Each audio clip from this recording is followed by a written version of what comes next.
नमस्कार, आप देख रहे हैं इंडिया न्यूज। मैं हूं अभिषेक सिंह, आपके साथ खास प्रोग्राम उद्यम संवाद को लेकर। उद्यम संवाद आज लखनऊ के एक ऐसी शख्सियत से या यूं कहें प्रदेश में एक ऐसी शख्सियत से मुलाकात कराने जा रहा है कुछ ही पलों में, जिन्होंने सुबह की शुरुआत की। यानी कि यदि आप अपने घर में सुबह यदि जागते हैं तो सबसे पहले यदि चाय का सेवन करते हैं तो ज्ञान दूध के साथ करते हैं।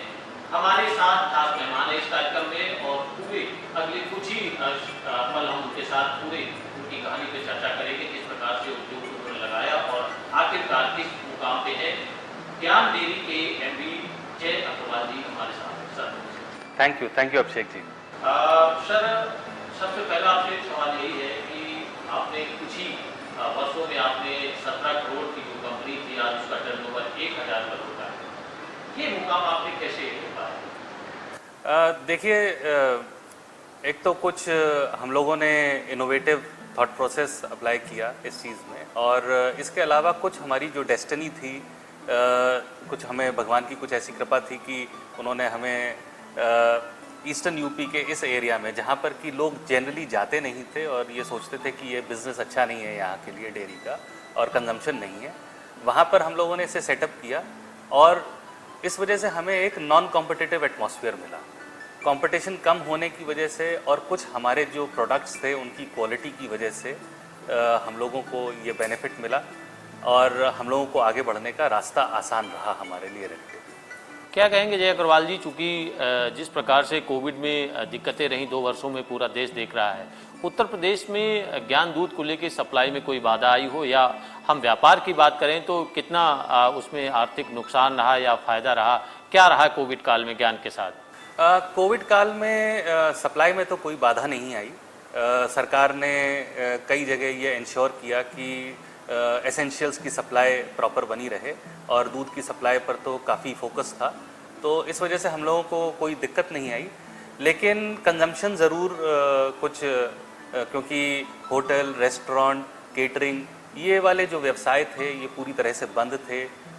इसके अलावा बाहर आने जाने, ट्रैवलिंग और ये सारा काम बंद होने की वजह से, और कुछ असर इस बात का भी था कि लोग ठंडी चीज़ें खाने से बच रहे थे, तो आइसक्रीम और लस्सी जैसे जो उत्पाद जो गर्मियों में बिका करते हैं उनको बिक्री होने में समस्या आई।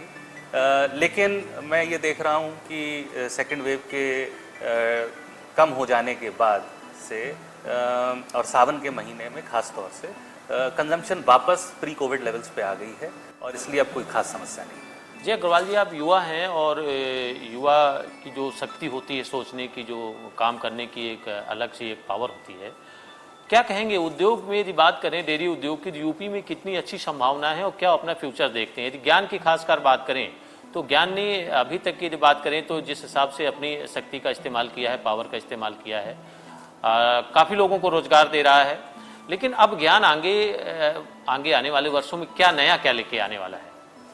देखिए, पहले तो मैं ये बताऊंगा कि प्रदेश में बहुत बड़ी संभावना है और ये इस बात से जाहिर हो जाता है, मेरा 1000 करोड़ का टर्नओवर है और ये केवल सेंट्रल और ईस्टर्न यूपी एक बड़ा छोटा सा हिस्सा जहाँ पर कि हम 20% का मार्केट शेयर कमांड करते हैं, उतने में हम 1000 करोड़ का धंधा कर रहे हैं। तो आप ये समझिए कि पूरे उत्तर प्रदेश के अंदर कितनी बड़ी संभावना है डेयरी उद्योग को लेकर। दूसरी चीज़ ये है कि निजी क्षेत्र के डेयरी उद्योगों को जिस तरीके से पिछले कुछ सालों में सरकार ने बढ़ावा दिया है और पक्षपात की कोई भावना नहीं रही है, तो मुझे ऐसा लगता है कि उत्तर प्रदेश एक बहुत बड़ा प्रदेश है, सबसे बढ़िया रिवर नेटवर्क है, मवेशियों की सबसे बड़ी जनसंख्या उत्तर प्रदेश में है, खेती किसानी के लिए बड़ा अनुकूल माहौल है और अब उद्योगों के लिए भी माहौल बहुत अच्छा है।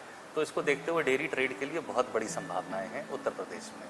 यानी आपके जो बात से लग रहा है कि जो उत्तर प्रदेश में सरकार है वर्तमान में, काम काज को लेके हो या जो अभी कुछ ही वर्षों पहले इन्वेस्टर समिट हुई, आप उसमें प्रतिभागी थे, क्या कमेंट थे और कितना आप उसमें खरा उतर पाए हैं? देखिए, हम लोगों ने तो जो कमिटमेंट किया था 200 करोड़ रुपए इन्वेस्ट करने का अगले 5 साल में, वो हम लोगों ने 4 साल में ही इन्वेस्ट किया है। और अगर मैं सरकार की बात करूं तो सरकार की तरफ से काफ़ी सकारात्मक रवैया रहा है और व्यापारी के लिए 2 बहुत बड़ी समस्याएं थी उत्तर प्रदेश में शुरू से, एक लॉ एंड ऑर्डर की और एक बिजली की। तो मुझे लगता है इन दो समस्याओं का बहुत अच्छी तरह से निराकरण हुआ, एक बड़ा सकारात्मक माहौल बना है व्यवसायियों के लिए। बिल्कुल, यानी कि सुरक्षा देश की बात करें उससे आप कामकाज को लेके संतुष्ट हैं, और बिजली, चूँकि कोई भी उद्योगपति हो उसको सबसे पहले बिजली और सुरक्षा उस प्रदेश में चाहिए होती है। अहम बात यह है कि ज्ञान की बात करें तो ज्ञान काफ़ी सारे प्रोडक्ट बना रहा है।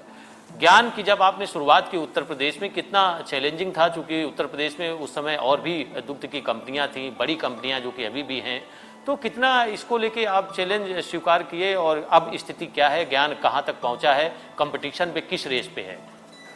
देखिए, जब हम लोगों ने शुरुआत की थी तब ये माना जाता था कि ईस्टर्न यूपी में डेयरी उद्योग लगाना सही नहीं है, क्योंकि यहाँ पर दूध की उपलब्धता नहीं है, खपत नहीं है, इस तरह की कई सारी भ्रांतियाँ थी। तो मुझे लगता है कि एक मेंटल चैलेंज बहुत बड़ा था। काम को करने में कोई बहुत बड़ा चैलेंज नहीं आया, लेकिन रोज़ इस बात को, अपने आप को आगे बढ़ाने के लिए मोटिवेट करना, जहाँ पर कि लोग रोज़ ये कहते हों कि नहीं ये तो काम गलत हो रहा है, तो मुझे लगता है वो एक बहुत बड़ा चैलेंज था। उसको हम लोगों ने पहले 2-3 साल में ही अच्छा मुनाफा कमा करके ये जान लिया कि ये बहुत अच्छा एरिया है काम करने के लिए। और कंपटीशन के मुकाबले में अगर कहूँ कि वो एक बहुत बड़ा इंटरेस्टिंग दौर था, और फर्स्ट जो एंट्रेंट होने की वजह से फर्स्ट मूवर एडवांटेज हमको मिला, और इस वजह से हम लोग कंपटीशन से काफ़ी आगे निकल गए। अगर मैं कहूँ कि दही के मामले में हम पूरे ईस्टर्न यूपी में सबसे बड़े प्लेयर हैं। हमारी कंपनी जो है दही में सबसे अग्रणी कंपनी मानी जाती है। तो इस तरीके से हम लोग कंपटीशन के मुकाबले बहुत अच्छा परफॉर्म कर रहे हैं। क्या जी, आप ये बताइए, चूँकि कुछ ही दिन पहले देखा गया है उत्तर प्रदेश में दूध की कई कंपनियों ने अपने रेट में इजाफा किया है। क्या ज्ञान की तरफ से भी कुछ ऐसा बढ़ाने का उद्देश्य चल रहा है आपको, और किस महंगाई में यदि दूध के रेट बढ़ते हैं तो क्या इससे कोई असर पड़ेगा कस्टमरों पे? देखिए, हम लोगों ने भी, जब सभी कंपनियों ने रेट बढ़ाए थे तब हम लोगों ने भी रेट बढ़ाए थे, और रेट बढ़ाने के बारे में मैं कहूँ कि अगर हर साल जो इन्फ्लेशन का रेट है, अगर हम 6% का एवरेज इन्फ्लेशन रेट माने तो उस हिसाब से 2 रुपये प्रति लीटर हर साल दाम बढ़ना चाहिए, क्योंकि किसान की लागत बढ़ जाती है। इस बार जो रेट बढ़ाने का जो प्रमुख विषय था वो था लॉजिस्टिक्स कॉस्ट बढ़ना, क्योंकि डीजल की कॉस्ट में 30-40% का इजाफा हुआ, और इस वजह से हम लोगों को जो दूध को लाने ले जाने का जो एक खर्चा था उसमें इजाफा हुआ। तो इस वजह से हम लोगों को अपनी लागत के हिसाब से इसके रेट बढ़ाने पड़े। लेकिन मैं ये मानता हूँ, देखिए, दूध आज भी प्रोटीन का सबसे सस्ता सोर्स है देश के अंदर, और हमारा देश मुख्यतः शाकाहारी डाइट फॉलो करता है, तो इसलिए दूध की बड़ी इम्पोर्टेंस है। इसलिए दूध उत्पादन करने वाले किसान का भी और दूध के धंधे से जुड़े हर व्यक्ति का ध्यान रखना बहुत आवश्यक है। इसलिए हर साल इन्फ्लेशन के हिसाब से इसमें बढ़ोतरी होती रहे। मैं ये नहीं कहता कि बहुत एकदम से तेज़ी से कुछ ऐसा हो जाए, लेकिन इन्फ्लेशन के हिसाब से बढ़ोतरी होती रहे। ज्ञान से जुड़े हुए लोग लगभग, जो मेरे पास आंकड़ा आ रहा है, शायद 1200 से 1400 के बीच कर्मचारी हैं जो कि आप उनको रोजगार दे रहे हैं। साथ ही साथ उत्तर प्रदेश में कई ऐसे किसान भी होंगे, तो एक रेशियो बताइए कितने किसान इस आपके ज्ञान डेयरी से जुड़े हुए हैं जिनको एक स्वरोजगार के तहत काम मिल रहा है। दूसरी अहम बात ये कि 2022 में आगामी कुछ ही दिन बाद उत्तर प्रदेश में चुनाव देखने को मिलेंगे, तो उसमें जो इस समय बहुत सारे प्रश्न लगते रहे सरकार पे कि कामकाज को लेके, उसमें आप कितना संतुष्ट नज़र आ रहे हैं, चूँकि आप भी उत्तर प्रदेश में कहीं न कहीं टॉप 5 के बिजनेसमैन में नाम आ रहा है और बड़े व्यापारी हैं, तो 2022 को आप कैसे देखते हैं? देखिए, 2022 के हिसाब से अगर मैं सरकार के कामकाज को लेकर के पहले तो बता दूं, मैं बड़ा संतुष्ट हूं, क्योंकि उत्तर प्रदेश में पहले इंडस्ट्रीज़ के ऊपर इतना फोकस नहीं हुआ करता था। अब इतना बड़ा स्टेट है, कुछ थोड़ी बड़ी समस्याएं होती भी हैं तो उन पर सुनवाई हो जाती है।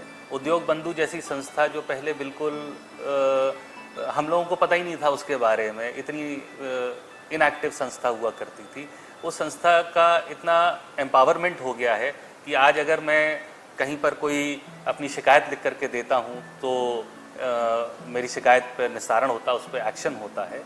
तो एक तरीके से इंडस्ट्री के लिए एक पॉजिटिव एटमॉस्फेयर तो क्रिएट हुआ है। इस कार्यक्रम में शामिल हुए जय अग्रवाल जी का धन्यवाद करेंगे, और अगले फिर किसी नए कार्यक्रम में, नए शख्सियत में मुलाकात होगी। तब तक के लिए नमस्कार। Thank you.